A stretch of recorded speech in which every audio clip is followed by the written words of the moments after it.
kwiga ubu mba mvuga ati abo nzabyara ni ku ishuri ko ntawanyigamana. Kubera iki? Ubu ngiye namajije kubona kwiga no kutiga akamaro kabirimo. Umuntu wiza aba afite ahavuye n'ahageze, ariko none umuntu utarize yego nani byumvikana ko aba apfuye mu mutwe nawe arakora ariko icyambere no kwiga icyambere kuri wewe ni ishuri nta masomo cyane gariza. Mu buzima bwawe ninde muntu ushimira cyane mu bantu wabonye akaba yaragufasha akakubera nk'umujyanama akagusapotinga mu buzima bwawe bwa buri munsi ni nkande? Yego nkiri mu rugo urumva ni mama, ariko mu myaka 5 maze na mama gotse ku Gitoroso. Yagufashije iki ubwo? Urumva ni umubyeyi wumva yabonye ari nk'inzira mbugiye kujyamo ahita kugarura niyo yakongorera. Nigeze gushaka kunywa inzoga nari mfite imyaka ingahe nyigigere n'ahantu ubundi shize nk'imyaka 4 noneho ngenda natamubwiye kigenda nangoye ndasinda ayowe ndariyo nagiye, ariko kuva icyo gihe uno yimaye twarwana kubera iki yaranyishe. Ubwo byagenze gute icyo gihe? Icyo gihe nyine yarandwajije, ariko nanjye musezeranyeza ko nta inzoga nzongera kunywa.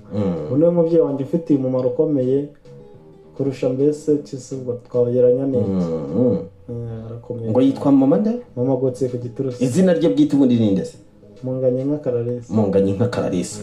Arakoze cyane kabisa. Ngira ngo ubuse tuvugana katubwizanye kuri wamenye ni rero na sheri wawe. Sheri wanjye nagiye iwabo ni hese? Uri kubona ni hano hirya mu Kiyonza segunda hano Kabarondo. Kabarondo naho ugigera yaze. Iyo umuntu ari umusore agatemba. Rero navuye hano urumva hari umushiki wanjye washatse. Ngenda ngiye kumusura hari no mu gihe cyo hari ku cyumweru abantu bari gusenga.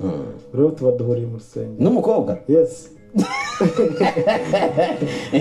Urumva barokore turironda nyine.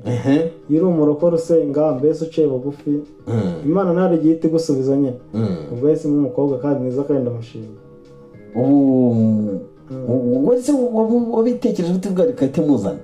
Uri kubona harimo ukuntu nyine umuntu w'umusore uvuga ati ndabona komisariya nawe kugenda mbishobora reka nza n'umugore n'ibindi biryo uri rumwe byajyaga babiri kandi nk'abantu usibye ko batarabisobanukirwa aho kujyoza n'umugore ujije imyaka 40 bamuzana ukiri muto ukabasha kumurera kurera abana muzabyara mukabarerana naho kuzana umugore ujije imyaka 40 n'andi usaza umwana akiri muto akakurana babaye yirwana. Ufite imyaka ingahe wowe? 25.